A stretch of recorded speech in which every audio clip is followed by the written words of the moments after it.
যার এক জোড়া জুতা দিয়ে 5 বছরও চলে যায়, যিনি নতুন করে জুতা কেনার শখ দেখে না, যিনি নতুন কাপড় কেনার ইচ্ছা যার অন্তরে জাগে না, উনি সন্তানদেরকে নতুন নতুন দিতে চায়। অনেক বাবারা আছেন ভিতরের জামাটার মধ্যে গেঞ্জিগুলা ফুটা ফুটা হয়ে গিয়েছে, কেনার তৌফিক থাকলেও কিনতে চায় না, বলে যে 2টা টাকাও যদি জমাতে পারি আমার ছেলে মেয়ের জন্য আমি কিছু ভালো করতে পারবো। এটার নাম বাবা। কথা বলেন ঠিক কিনা?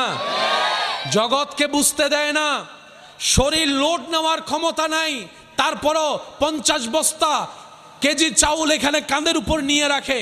রোদের তাপ সহ্য হয় না, শরীর চলে না, যখন শরীর জবাব দিয়ে দেয় তখন মন থেকে শরীরকে শোনায়, তুই যদি থেমে যাস ঘরে তো বাজার যাবে না, তুই যদি থেমে যাস বাসা ভাড়ার বিল তো দেওয়া হবে না, তুই যদি আজকে থেমে যাস সন্তানের মুখে তো খাবার যাবে না।